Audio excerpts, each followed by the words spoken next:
ఐబొమ్మ రవిని హైదరాబాద్ పోలీసులు అరెస్ట్ చేయడంపై AP deputy CM Pawan Kalyan స్పందించారు.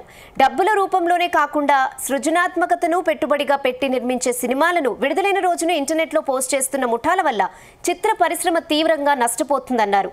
సినిమా విడుదలే ఒక మహాయజ్ఞంగా మారిపోయిన తరుణంలో పైరసీ ముఠాలను కట్టడి చేయడం దర్శక నిర్మాతలకు సాధ్యం కావడం లేదన్నారు. పైరసీలో కీలకంగా ఉన్న ఐబొమ్మ బప్పం వెబ్సైట్ల నిర్వాహకుడిని హైదరాబాద్ పోలీసులు అరెస్ట్ చేసి అతనితోనే వాటిని మూయించి వేయడం స్వాగతించదగ్గ పరిణామం అంటూ వ్యాఖ్యానించారు. ఈ ఆపరేషన్లో భాగమైన పోలీసులకు సిటీ కమిషనర్ వీసీ సజ్జనార్కు అభినందనలు తెలియజేస్తున్నానన్నారు పవన్ కళ్యాణ్. బెట్టింగ్ యాప్స్ను నియంత్రించేందుకు సజ్జనార్ చేపట్టిన కార్యక్రమం అన్ని రాష్ట్రాల్లోనూ కదలిక తీసుకొచ్చిందన్నారు. ఆయన నేతృత్వంలో చేపట్టే చర్యలు ఖచ్చితంగా తెలుగు సినిమాకి కాదు యావత్ భారతీయ చిత్ర పరిశ్రమకు మేలు చేస్తాయని పవన్ తెలిపారు. ఐబొమ్మ నిర్వాహకుడి అరెస్ట్ నేపథ్యంలో తాజాగా సినీ ప్రముఖులు హైదరాబాద్ నగర సిపి సజ్జనార్తో భేటీ అయ్యారు. వారంతా పోలీస్ శాఖకు ధన్యవాదాలు తెలిపారు. ఈ క్రమంలోనే పవన్ కళ్యాణ్ రియాక్ట్ అయ్యారు.